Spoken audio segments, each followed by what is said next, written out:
Okay, we're going to start the meeting again. Acceleration to context. Let me just say we're going to take item 3.3 here, and then I do want to finish just talking a little bit about our goals, and then it's my intent to adjourn our meeting early today. So with that, we'll go to item 3.3, and we'll ask Vice Chancellor Russell to introduce this. Thank you, President Himmelstein and Board of Governors members. You have asked on several occasions for us to bring forward innovative and data-proven models that are in the community colleges that are proving very successful. And so today we have one of those programs, and actually has many arms, and the two presenters have been leaders in the state on this issue and will bring this report. I will have to say that we are continuously identifying these programs throughout the state. So I hope over the next year, not only through the task force, but to the Board of Governors, we'll be able to bring more and more of these programs forward so you can see firsthand what's going on and be able to ask questions directly of them. With that, there are two presenters, Tom DeWitt and Sean McFarland, who have been working on this acceleration model for some time. So I'm going to turn it over to them and let them do the presentation. Thank you. Thank you. Thanks for having us. Mic on? Yes. Okay. We're honored to be here. Our other Can you introduce yourself first, please? I'm Tom DeWitt. I'm from Chabot College. Okay. Some of you know me from also, I've presented in front of this board before. I'm also part of the Emoja community, so I'm happy to be here. Sean McFarland, also from Chabot College. We've both been at work at Chabot over 20 years in lots of capacities, specifically in acceleration. Acceleration started at Chabot 17 years ago. Somehow we actually called it acceleration. I don't know how that even happened, and it's now something that's taking hold in the state. I want to say that our other colleagues from San Diego, who are also leaders in this initiative, couldn't join us today. The Southwest tickets were too much money for them to come up, so they're not here, unfortunately. But I want to give them a shout out. Okay. So maybe I'll begin with an anecdote real quick. And I was on a site visit about 4 years ago to a college. I won't name the college. And part of the site visit process was to go to classes, to interview teachers, and then to have panels of students and interviews with students. And the student, I was with one particular student sort of walking away from the student interview. She had praised the college. She had praised the program that she was in.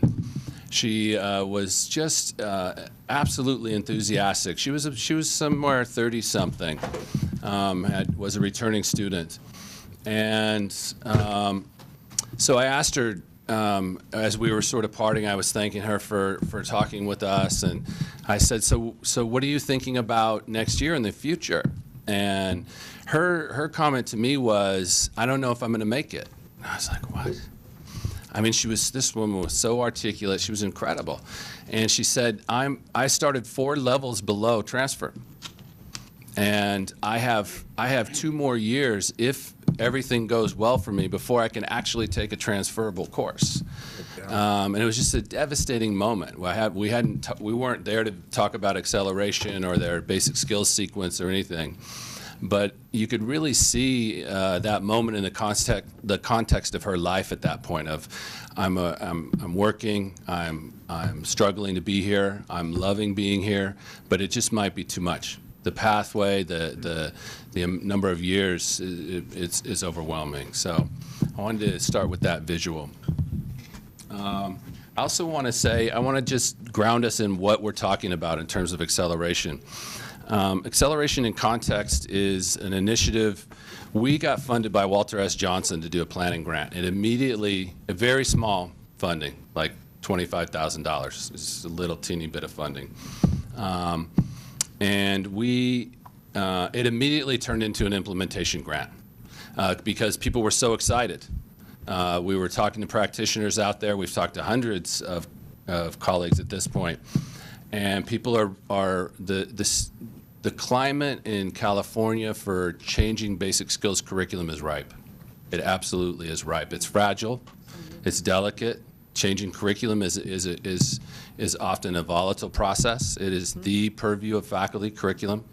But it's ripe. I mean, literally, we've been in front of dozens and dozens of colleges. Some we're working with really closely. Some we've just visited. Some we're on the phone with. And everywhere, people are interested and ready to do something different. I'm not exaggerating that, as a matter of fact. And I go around between the two of us. We interface with 2/3 of the colleges in the state in some regular way. So what acceleration in context is, and what acceleration is the end result is to decrease the number of levels of basic skills courses, is to transform our conception of what students are capable of doing and what it means for adult students to enter into academia that show up to our colleges needing remedial work. How that happens, how adult learning happens. And to spend time with not blaming faculty, but embracing faculty and the commitment of faculty around the state. Spending time with faculty and providing a venue, a network is what we're calling it. We're in fact starting that network right now, where faculty can do the labor, both individually in their hearts and in their professional minds, but with their departments and all that takes to change curriculum in an institution, can do the work to really rethink their curriculum and their approach to students. That's what acceleration in context is in a nutshell. I think we want to start out, we made a little film. I don't know if you've ever seen it. We've made a lot of films.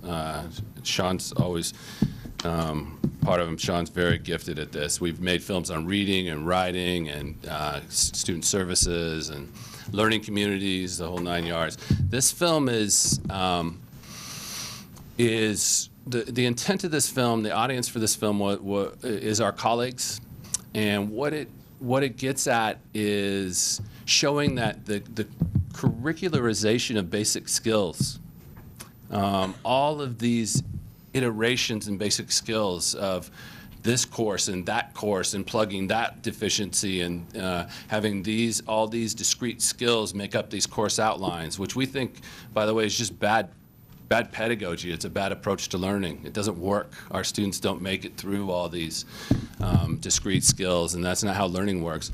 That has a history to it, and that often faculty are inside of departments and they don't realize that there's a history, that these choices got made in an idiosyncratic fashion. And what the film is intended to do is both look at California in that context, but also give permission to our colleagues to think outside that box, to say, okay, I see now. I see where all this came from, and maybe it is time for us to really rethink how we do things. So that you'll see that in this film. The film has sort of two parts. It's about 14 minutes long. We were planning on showing you the first 6 minutes.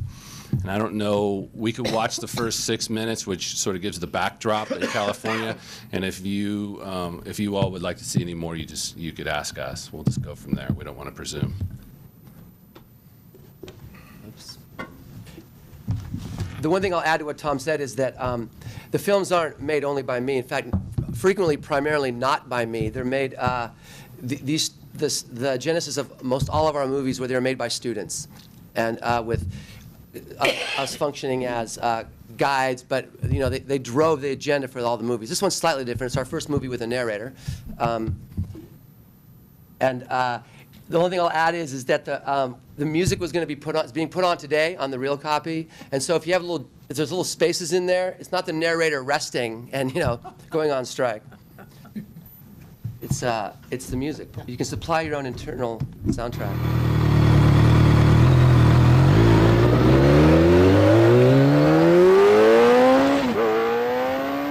The educational initiative called Acceleration in Context offers a promising response to California's crisis in basic skills education.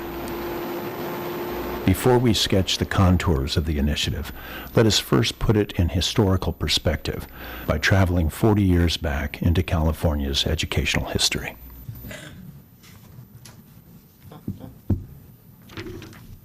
From the 1960s into the 70s, the education given to California students was widely considered to be the best in the nation. California had the highest per pupil spending rate in the United States. The state boasted the largest percentage of high school graduates. California had the highest rate of out-of-state students coming to its colleges, and families even moved to California simply for the educational opportunities. From grade school to high school to community college to the four-year colleges, California education was the envy of the nation. But by the late 1970s, a combination of court rulings and voter initiatives, primarily Proposition 13, began to fundamentally alter education in California. And over the next 30 years, as a result of these factors and others, including an attenuated response to demographic shifts and worsening economic and social conditions in urban and rural settings, California began a long, slow slide to the bottom. By 1988, California had fallen below the national average on educational spending and never recovered. By the turn of the century, the state ranked near the bottom in almost all educational indicators. California's high school dropout rate of 32% was one of the highest in the nation. California ranked 44th among states on mathematics achievement and 48th on reading achievement. California ranked 49th in per pupil spending, 49th in teacher-to-student ratios, 49th in percent of students at grade level. Mississippi most often shows up with us near or at the bottom, but California's educational misery does not love Mississippi's company. One place over the last 30 years where all these statistics played out was on the doorstep of California's 112 community colleges. More students appeared to be showing up unprepared and lacking many core skills. Many strategies were employed to address this. One primary strategy was to create pre-transfer courses in the disciplines of math and English when it was felt that students couldn't meet the standards of a transfer course. This happened all through the system. In 1960, there were very few pre-transfer courses offered in the California community college system. But as the decades passed, colleges offered more and more levels and sections of pre-transfer courses in both math and English. By 2008, every community college in the state had created a whole web of pre-transfer courses and instructional support services, with the total number of pre-transfer courses reaching into the thousands and the number of sections in the tens of thousands. And as many as 80% of the students arriving to community college were testing into these courses. One unforeseen consequence of all these courses is something Thomas Bailey has called the pipeline problem. Researchers from around the country have uncovered the same phenomenon. The more layers of courses students have to take before reaching transfer-level courses, the fewer students who ever make it to transfer-level courses. And this fact also impacts how long it takes for students to transfer to four-year schools.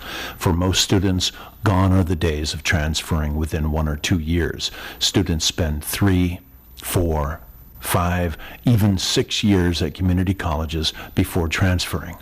If they make it at all, dropout rates average more than 40%. And students aren't the only ones paying the price. California taxpayers allocate over $600 million per year to pay for all these pre-transfer basic skills courses. Nationwide, the figure is $2.5 billion.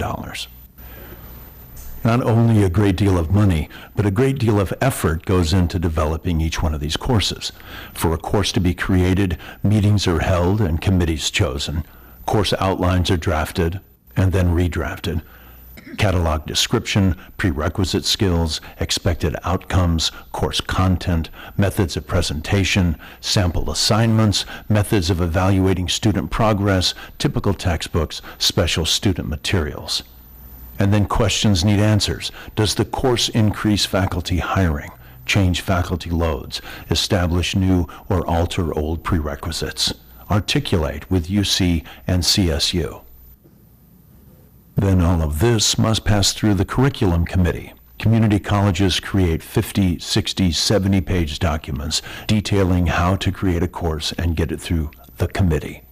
Other parts of this house of cards include the schedule of classes, the college catalog, union contracts that mandate teachers must teach to the course, program review, SLOs, and finally, the teacher's course syllabus. Schools should create courses. What could be the problem with that? Well, when the institutional machine takes over, all of this effort can by itself serve to validate the sanctity of the course, both because it finally got done and because people don't want to do it again. The course will refuse to budge, whether it is well designed or not, whether its assumptions make any sense or not.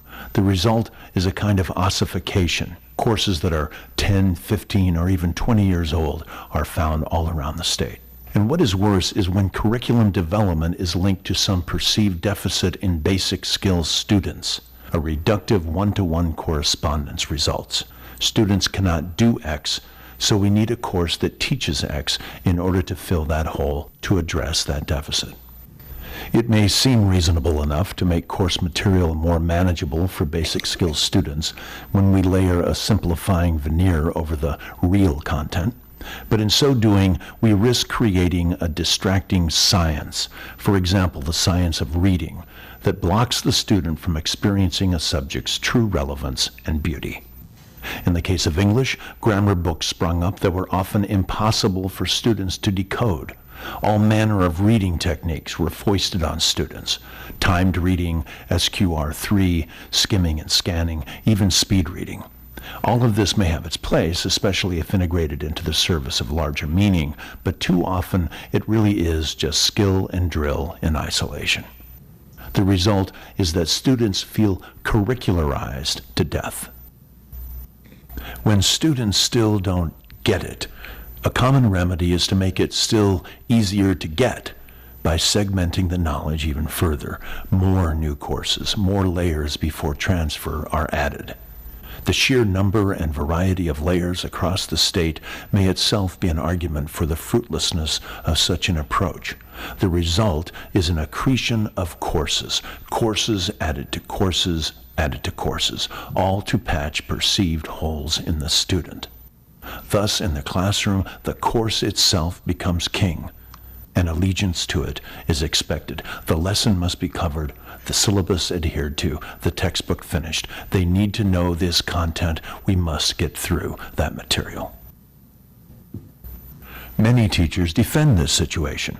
As Vincent Tinto reports, faculty members often say to him, "My job is to teach, the student's job is to learn." But whether or not that has occurred is judged primarily by one standard. Did the student pass the course? However, under this standard, if the student fails the course, only the student is implicated. The teacher and the course itself are left unsullied. Rarely is it said that the student failed the teacher, or that the teacher failed the student. And never is it said that the course failed the teacher, or the course failed the student. For faculty who find themselves caught in this curriculum trap, there are two general responses. One, a teacher can simply teach the course, cover the material, perhaps at first feeling frustrated and perhaps later training herself to abide by the curriculum. Two, a teacher can try to work around the department's curriculum, take the best of it, ignore the rest, and add one's own flavor. Students may benefit, but it can leave the teacher isolated and potentially at risk professionally. Neither of these two approaches truly serves students, and neither honors the capacity and creativity of teachers. Nor is the integrity of teachers honored when they are not given permission or space to design curriculum and pedagogy in response to the realities they see in the classroom. Okay. So that's a sort of backdrop. Maybe it's worth taking a second here to, while that's fresh, to have a few questions if you'd like to ask them about that, or before we go on to say what we're up to. Any comments? Member McDougall. How broadly held might be the assumptions that were just outlined in the film? How broadly held among faculty? As you show this to faculty, do you get a response? For example, you're on target, you get a response, we don't know what you're talking about. How valid are the assumptions that are coming across in this portion of the film that you shared with us? Yeah. Well, if you look at course outlines, you could go on tonight to start perusing colleges. Excuse me, I don't mean to interrupt you, but I just want to be sure you understand the question. I'm not questioning the rigidity, if you will, and the number of levels of the courses. What I'm asking you is, as you present the propositions, that this is negative to student learning, teacher effectiveness, which is what I got out of that portion of the film. Are you affirmed by the faculty to whom you present it? Are you challenged by them? Both. In terms, we've presented to 400 or 500 faculty in all sorts of settings, and administrators and staff, and to the idea that students have a capacity that we're not tapping into to learn, and for us, and we have a capacity to rethink how adults learn. That's been overwhelmingly positively responded to, like literally almost no pushback. It's really surprising, and that could just be the people that are showing up when they see the title and the description.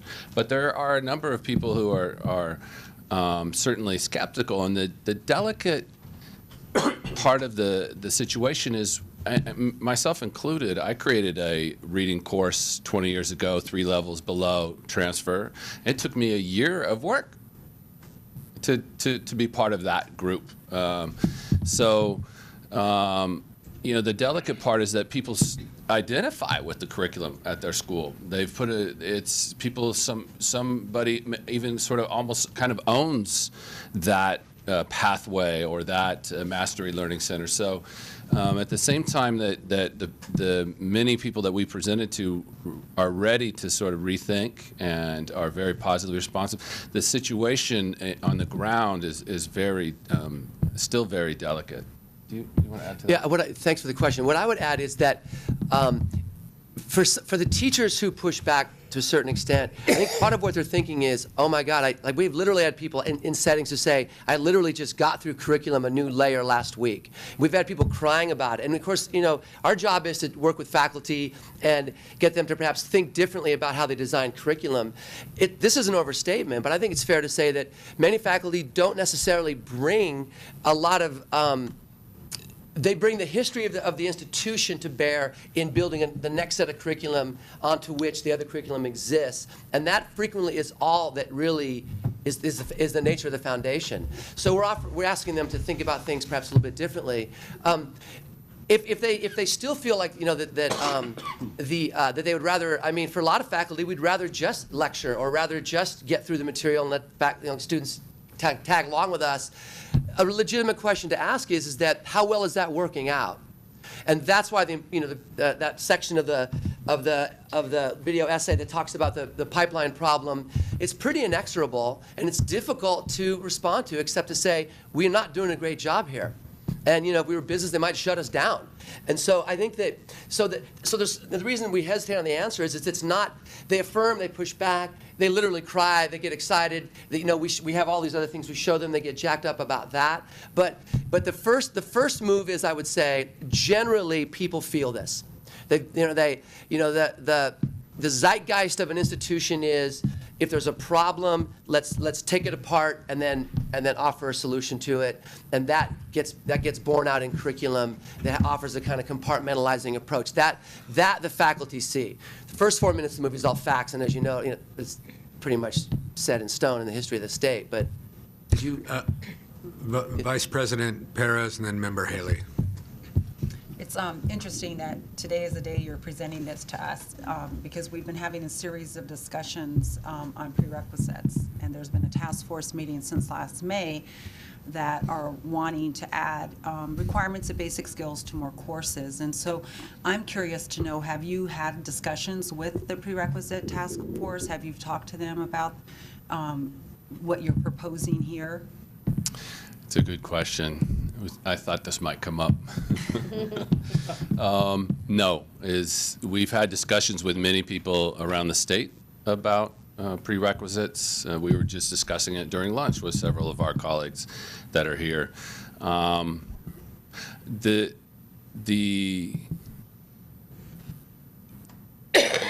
notion of easing the ability to require prerequisites by taking away validation and having it be course content driven makes logical sense. If they take these courses, then they'll be ready for my history class or my psych class. The concern is that it's going to reify or reaffirm some bad curriculum in basic skills, curriculum that's already not working. And curriculum that the state, we see all across the state, that students are not making it through. I mean, if you look at the latest EdSource report, which looks very, very, very closely at this situation, students who start, 3 and 4 levels below, and often reading is 3 levels and writing is 3 levels. Now that's 6 semesters of instructions. Granted, they could take it simultaneously. They're not making it above 20% to the freshman comp.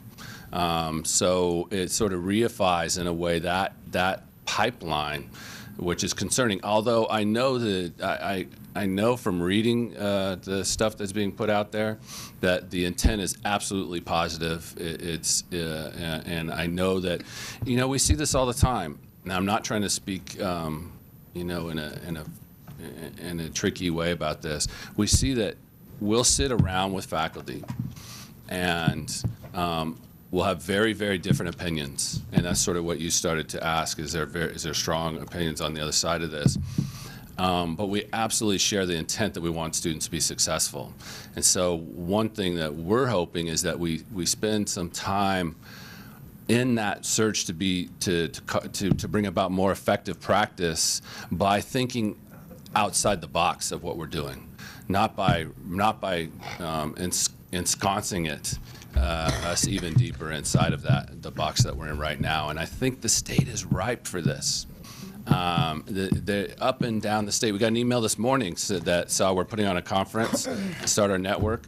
Oh my gosh, we got to come. We're all the way, 4 hours away, but we're just starting 10 sections of this next semester. And it's over and over. And when we talk to other faculty, they say other people in my district would like to rethink. We have GE instructors saying, I want to stop having to cover.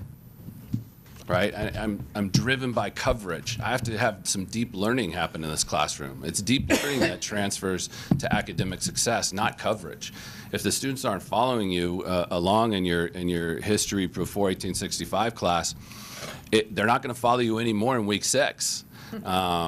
Then if you keep going, now you've covered, but they've gotten dropped off on the way. And we have GE faculty talking about that. We have ESL faculty. We have counselors engaging this concept. So And I'm sorry to put out an opinion on that subject before, out of context. Okay. Member Haley. You know, what we just saw also brings to mind a really kind of basic question to me. Are we all just dumber than we were 30 years ago? Are we all just dumber? Do we have a dumber community of America? Why? What do you think? I'm questioning it. You know, I'm really. I don't mean it fliply at all. But But- how is it that we are still working so hard at this? And look, well, take California. It's shameful. Is it that we just have dumber people in California than we did 30 years ago? I would submit that if we have time, we'll show you like 1-minute clips of students in another movie who talk about what it's like to be in an accelerated class. And we say this to our fellow faculty, and we're not trying to like blow smoke at these students. They're writing far more difficult papers now in basic skills classes than we did in undergrad. If for no other reason, the typewriter to the computer, that we can ask revisions of them, right? I mean, they're writing 10, 15-page papers in my class, and many of our colleagues at the Chabot, in Chabot English Accelerated course. And I'll add to that my wife's famous professor at UC Berkeley, said that he asks far more of his students today than he did in the 70s. And I think that students are always brilliant. You know, this sounds very pablum or whatever, but I don't think you can be a teacher if you don't think the capacity's there, and if you don't think that you can reach their heart and their mind at the same time. So there's data behind that, but there's also kind of a point of view behind that. We have a colleague out behind us right now who I think probably came here today just because he says in our work we use the word love occasionally, and it's a pretty big word, and it has a lot of linkage around affective domain and building community and stuff. But there's a lot of moving pieces to that we're not sure. Curriculum is, to use Tom's term, finding as an accelerant. There's many accelerants in our classroom that we don't tap, and we think that there's far more that students can do. That being said, students still drop. Students still have issues with the work. I think they're They're smarter. not dumber. I think they're smarter too. They're disaffected. They're you would be too if you had to go. If you were an adult and you had to go to a class called the sentence, and you had to for a whole semester work on the sentence, and you didn't get to read an adult book and think about what it means to be a citizen, or worry about your identity like other college students are doing. It creates a kind of, oh my goodness, and that's why we're calling so much of the way basic skills curriculum is built is a house of cards, because it's if students miss one little card in the way it's all these discrete skills. If you could look yourselves at the way many course outlines are designed, and we understand it because we talk about those skills all the time. But if you miss any of those discrete skills, in week 3 or week 4, all of a sudden that house of cards comes tumbling down on you, and you cannot be in college. I mean, it's literally how devastating it is. So you cannot go through the door of English 1A or algebra.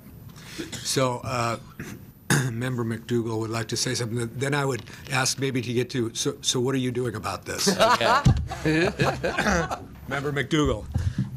Yes, it's more of exploring the ideas than it is a hot question. But as I think about what you're presenting, and I appreciate very much what you are presenting, if you look at the curriculum beyond basic skills, i.e. when students enroll in a college-level course, and then subsequently what they confront that methodology of increasing challenge, increasing complexity, that for courses that are built on the courses that precede them, that your knowledge base will help you succeed in what is ahead.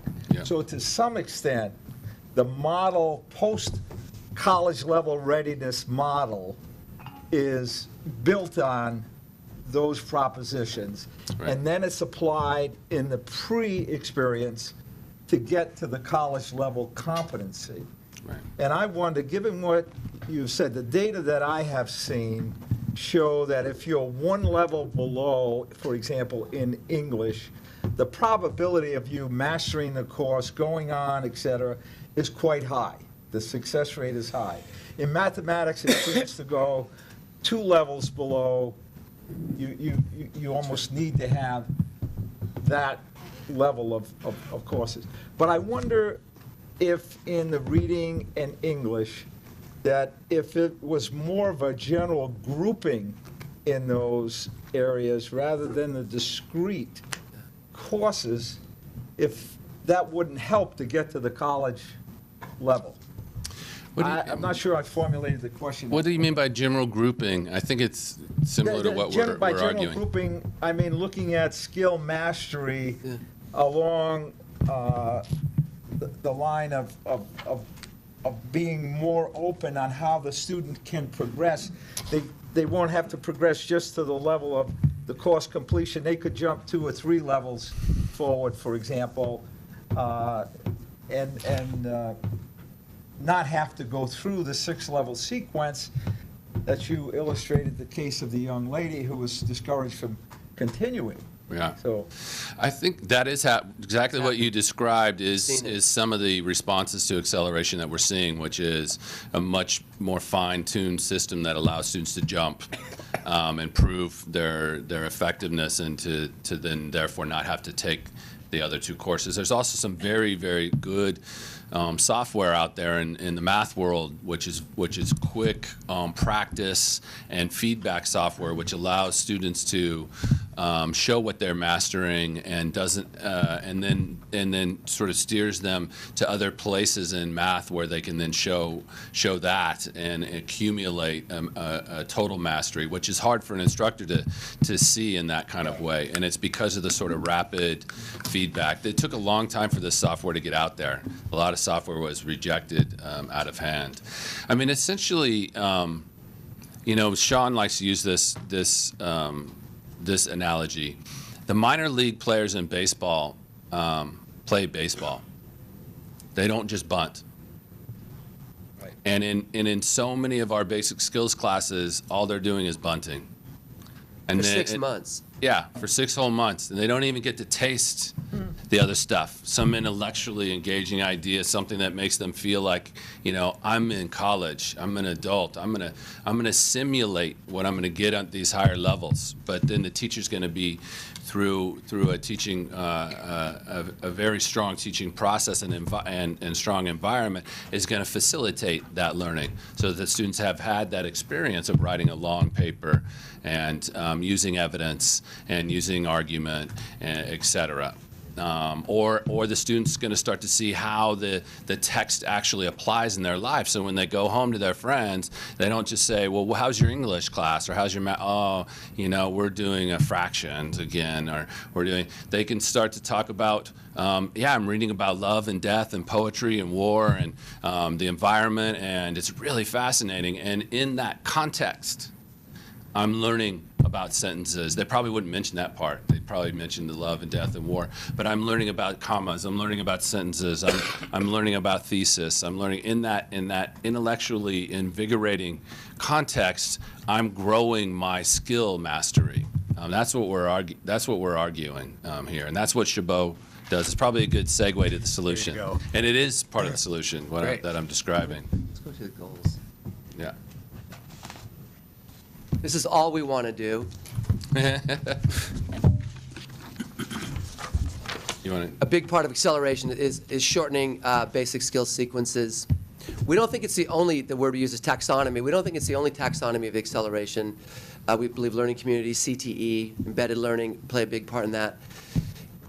It stands to reason. We believe this. We see it every day. Is that if you're going to shorten a sequence, to do that, it's going to offer you the opportunity to rethink curriculum and pedagogy, and faculty jump to that when they're offered that opportunity. We believe that nothing is more of an equity leverager than acceleration, and Tom has done a lot of work at Chabot and actually across the state, and he's our union rep around what the financial part of this is for basic skills. The ripening, we're doing a lot of that right now around the state. And then, obviously, much of this is coming from the national stage. Tom actually went back, and he won't tell you this, he's a bit polite or shy, but he went back in March and talked to the DOE about he dropped the word acceleration with them, talked about it a lot. It ends up, it's bullet point 3 of their 5 bullet points. Where that money is, I don't know, but The SAFRA, and that's in the SAFRA money. We're waiting at the mailbox. But so acceleration is, he said the state acceleration is nationally, it's in the air. It's very, very much in the air across the nation. So these are our goals and the scope of what we're trying to do.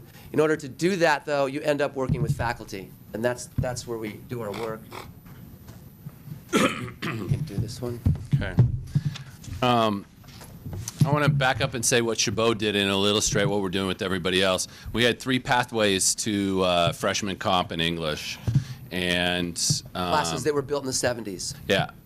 And we had mastery learning where you went to the reading center and worked on book 17 until you passed it. And then you went to book 18 and so on. I worked in the writing center, so we had 6 papers in the writing center, and you could write paper number 4 for the rest of your life. And when you finally got it, you went to paper 5. And we also had classes. We had separate reading classes, 3 levels, separate writing classes, 3 levels. Well, Chabot wiped all that out. Partly because the English 1A instructors were saying, I'm getting students that are so unevenly prepared. These students from the center, they're not ready for reading Freud in my class. It's just too much. It's too robust for them right now. They aren't getting that experience in your basic skills courses. So it was so all over the place, these pathways, and students were hopping from one to the other and trying to find any way they could to English 1A. We wiped it all out. And Sean and I were there. We helped write this curriculum. We've taught this accelerated class a million times. And what we did is we backwards designed from English 1A. What are the skills? What are the kinds of competencies? What's the intellectual learning experience that they're going to have in English 1A? And how can we create basic skills courses that integrate reading and writing and that simulate and put them through an experience that's very much like that. That's more scaffolded, perhaps. That pays attention to some of the remedial needs. And so now we have at Chabot an open entry class, English 102. Any student can go to it. We have very strong data to support it. 1 semester. That's our accelerate. So in 1 semester, taking 1 class, they could be in freshman comp.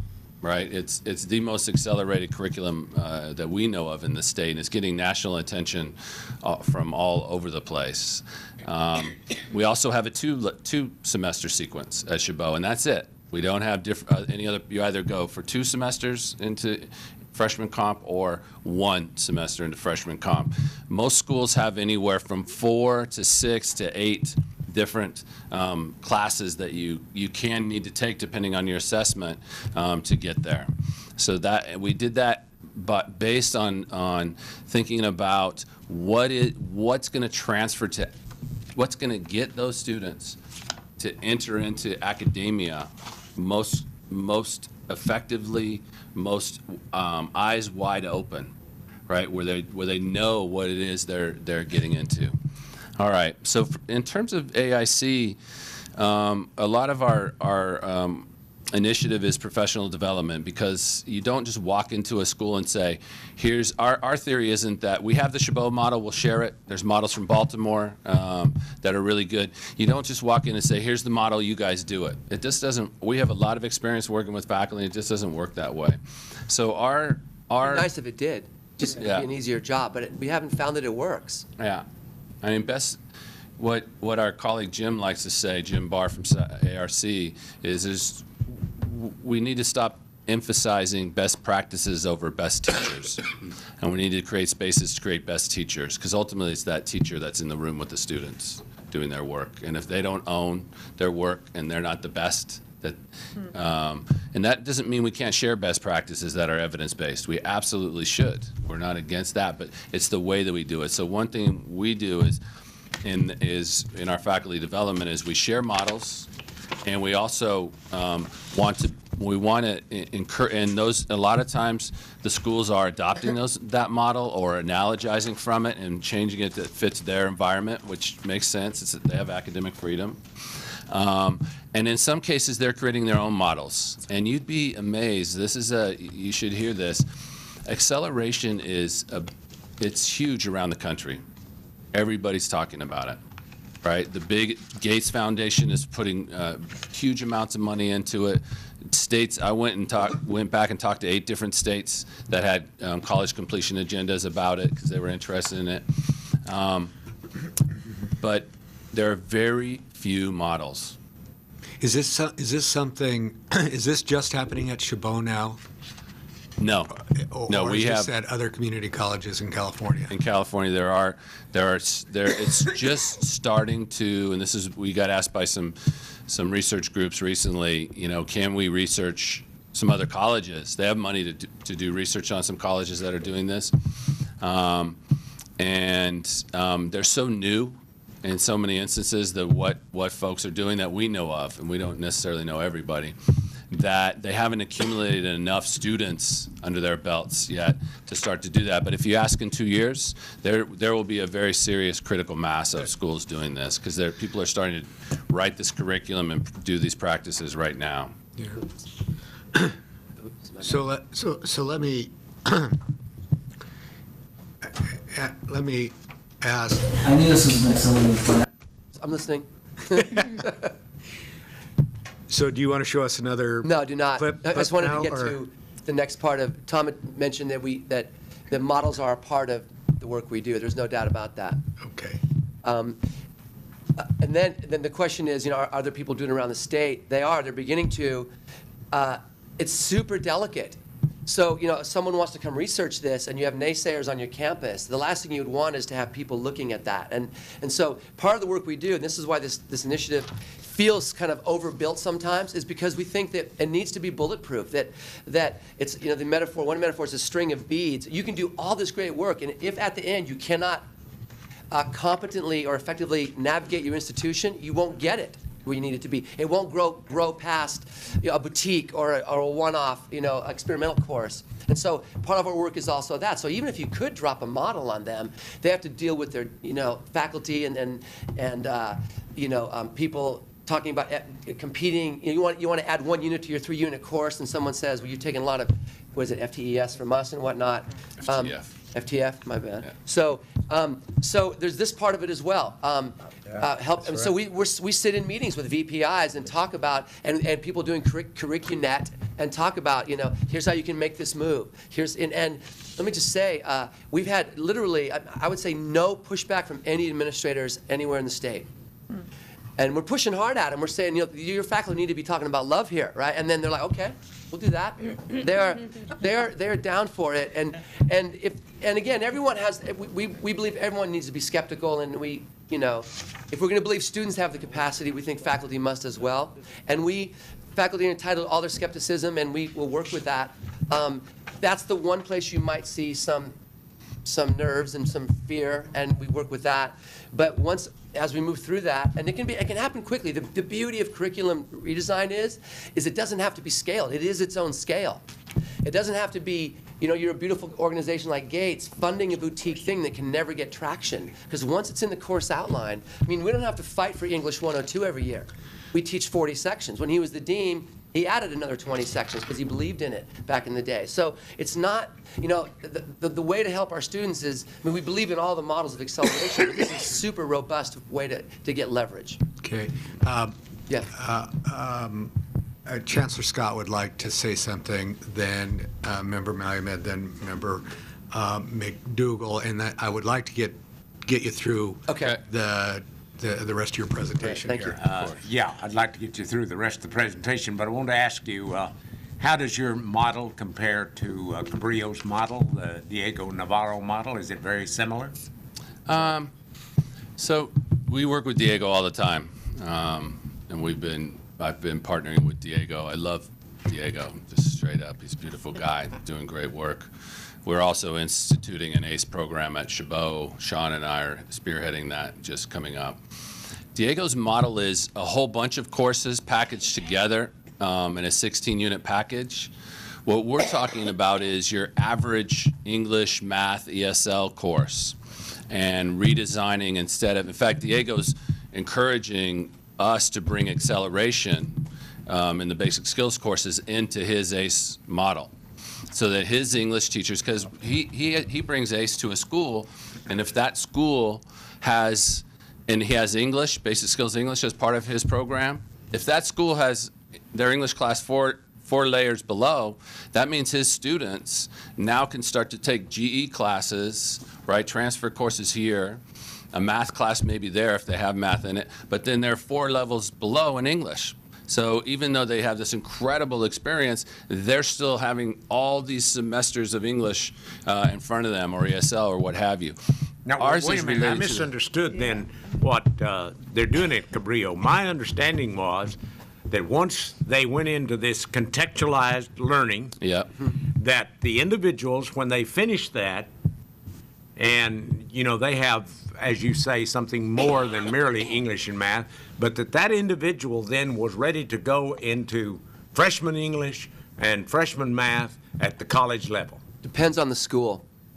But I thought they did it, at least when I heard him Right. explain it at Cabrillo, I thought that the individuals were ready then to go into college level math and college level English, but they'd also gotten credit for some other things, like I know he's very strong on working within this social context of taking students that were like from the barrio and dealing with social justice issues, Yep. but using that as a means of teaching English and teaching math. Am I wrong about that? No. No. At Cabrillo, you're right. And in fact, at Cabrillo, we presented our accelerated model of teaching English to them, about a year ago, to 6 of their faculty. And that's when they first started piloting the English portion of that inside of the ACE program.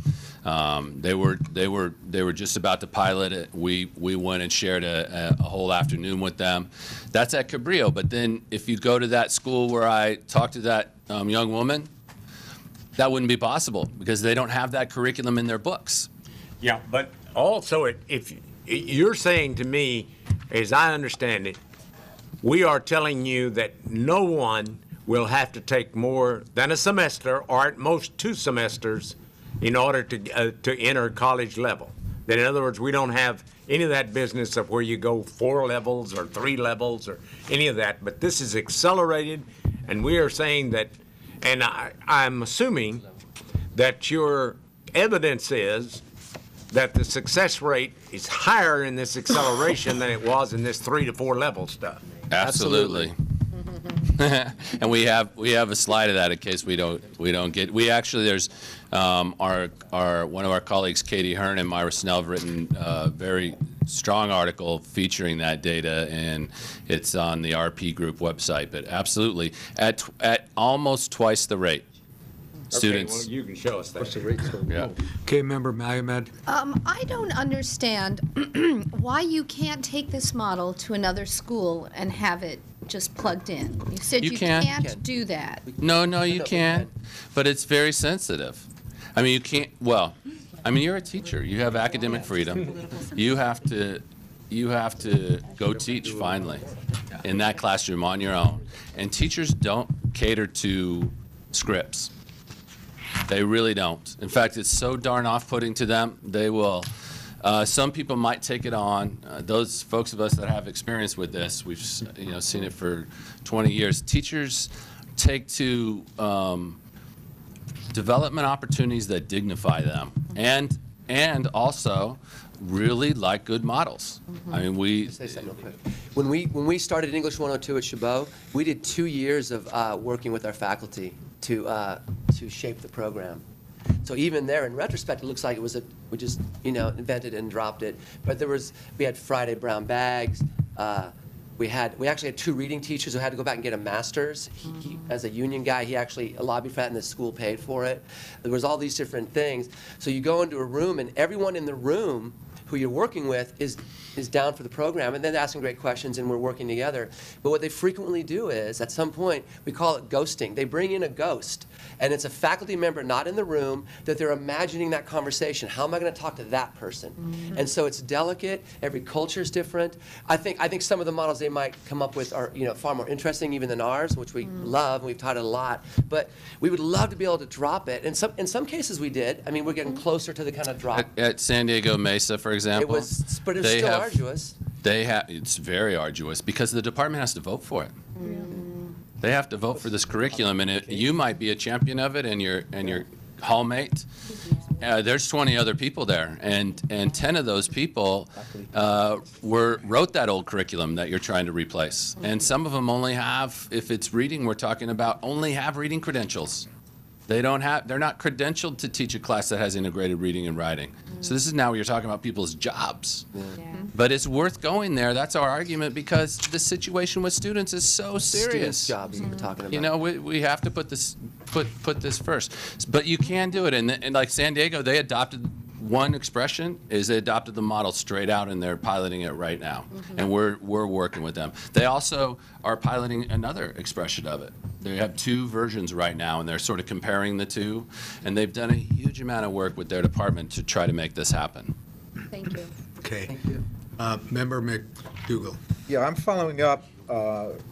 Board President Himmelstein urged you to present the solution. You presented the solution, but without a lot of detail. You indicated it's a 1-semester experience, 2-semester experience, and then the question I had was, what are the data that flow from that? And you're going to do that, but what I'm not clear of, could you sketch out a little bit in each of those, what takes place in that 1 semester and what takes place in the 2-semester? Absolutely. experience? So there's a sense of, Need to let them get through. are students taking other classes as well, or is this a? Absolutely. Okay. Yeah. But if you could sketch that out, They're that just would be taking it. They're just helpful. going to our college and signing up for this course, and they're taking math, and they're taking physical education, and they're on the football team. Is that part of the rest of your presentation, what No. Member McDougall is asking? No. Okay. No, we have a lot of material. We didn't know you were going to ask such a Great question. pedagogical, like, what's the content of the course? But What's the we magic, can answer that quickly. There's obviously Go ahead. We can answer Go it. ahead. there's a magic to it, and there's a different set of suppositions that are operating for the teacher and for the students. And I'm just trying to understand in general, not the specific course outline, what 1 semester, 2 semesters, and then what the data are in terms of successful completions from both of Sure. those models, 1 and 2 Right. semesters. Sure. So here, we'll keep this real Sorry, this is simple. small. Apologize. and direct. They come into this course. They're the lowest level basic skills student in the state, right? We're teaching, most of my students are from the 2nd worst high school district in the country in terms of what student success and so on. They come into this course. They'll tell you in these clips they have not read a full book in their lives. And they're asked to read full-length texts, books about adult themes, whatever it is, the environment or all the things we read about, Fast Food Nation maybe, and write full papers. In response to those prompts. So the thing from way back in the day of genre writing, write a narrative, write a description paper, write a dialogue, none of that. It's all, and that, by the way, came in the early 90s from UC, who said they didn't think that we were sending them students who were prepared. Back in the day, they wanted to get rid of lit classes. They wanted everything to be critical thinking, nonfiction work, and we thought some of that was actually some good ideas. So it's nonfiction, issue-oriented, frequently a theme-based course, and that's where we align with Diego, many of our teachers, in terms of bringing that, what's important, the passion to the students' lives into their classroom, and then they write serious papers. Yeah, thesis-driven, argument, evidence-based, analyze your evidence, make your case in relation to your thesis, what we all did in college. And then we work on sentences, commas, transitions, all that stuff, how to read through a full-length text. So all the skills are taught inside of the service of making bigger meaning and having this larger intellectual experience. Is it easy? Absolutely not. It is as challenging as anything. Is it easy to teach the sentence or looking for the main idea of some article over and over? Nope. It's not easy either, but this is more effective. I mean, it's just, here's the data. And this is 4 years of data, pretty big N at Chabot. Next year, you'll see so much data on Chabot. Chabot's about to be overstudied by research groups. Because they all heard about this. And Chabot's not the only model, by the way. There are other ways of thinking about this. We want to encourage, really talk about other people modeling, creating their own models. So here's how to read this. Students taking developmental English for first time in fall 2004, 5, 6, or 7. And what it is, I think you clipped off the part, within 2 years after entering developmental English, remember it's totally open access, the lowest level placement score all the way to the highest level. We don't block access. In the accelerated course, 45% of those students enrolled in and succeeded in English 1A within 2 years. In the non-accelerated course, 23%. And you could see the breakdown by ethnicity in there. And so it's just about twice as many students. And the N in here is, you could see, it's just about 2,000 students in the accelerated pathway and just about 1,730 in the non-accelerated. And the sort of sad thing about this story for us is our non-accelerated pathway, our 2-semester pathway, is very accelerated for most of the colleges in the state. I mean, we have integrated reading and writing in 2 semesters. The student I was talking about was facing 4 levels of writing and 4 levels of reading that were not integrated. So that's the data. There's all sorts of other cuts of this showing you, for example, where in the quartile they are on their assessment tests and how they do. Basically, they do, no matter what quartile, except for one. There was one little anomaly. We couldn't figure that out. They do better in the accelerated courses in terms of entering into and succeeding in freshman comp than the non-accelerated students do. And that's very counterintuitive for me. I mean, my working principle for years was drive the course as high as you can in terms of academic expectations, thinking that perhaps the students in the bottom quartile wouldn't make it no matter what you did, not because they couldn't do it, but because they had issues in their lives and they couldn't quite get it together. And it was a lovely surprise to see that the bottom quartile was still succeeding at a better rate in 1 semester through 1A than in 2. Part of this is strictly the pipeline, by the way, that one of the, we think it needs to be a more robust sort of initiative or work on a campus, but just compressing courses makes a difference in terms of, the pipeline problem. And that's been demonstrated by Bailey, CCRC, everybody over and over, to the point now where faculty say, isn't that common knowledge? Or isn't that obvious? It wasn't obvious maybe 2 years ago, but now the idea that the number of courses itself, no matter if there's brilliance in there or not, is going to cause a problem. Okay. Any other questions from Very good. board members? Very interesting work. Just is this funded through a particular? We have this little teeny planning grant. We're partly doing this because we've worked in Faculty Inquiry Network, and I work in Emoja, and we speaking to so many schools, and schools are interested. So we have this little teeny planning grant. I don't even know what that means. Emoja? Oh, Emoja Community. I didn't know what Bailey or CRC meant. Oh, I'm sorry. Bailey is the head of the Community College Research. Okay. It's the biggest researching group in the country on community colleges. And Emoja Community is a student success program focused on African American student success and other students. Okay. So, but yeah. So the answer is we're not funded. Yeah, Okay. we're not funded. It'd be nice. Yeah, understand. Vice President Barrett. Can you cover one more slide? That's the cost revenue implication. Sure. I'd like to know how the cost relates to this. Yeah. This slide is, Patrick won't appreciate this slide. It's a little less than precise. I was doubting it's just actually pretty, it's pretty hard to think about. It's simple in a way. We've done this exercise with a lot of administrators. This is like this $1 million exercise. Yeah. And Patrick, you could write me an email if I blew it on this. I don't think so. I think it's very close. I just didn't want to give an exact percentage. So if you have $1 million out of college will buy you 200 sections of basic skills courses on average. If each of those courses is about $5,000, that's at the adjunct price, right? This is a lot of my work. I work in this whole world of cost, revenue, and FTS. Each section serves 25 students, let's say, just to make it simple. So now we have 200 sections serving 5,000 students for $1 million. Under Chabot's model, right, accelerated model, 2,350 of those students will successfully complete freshman comp within 2 years.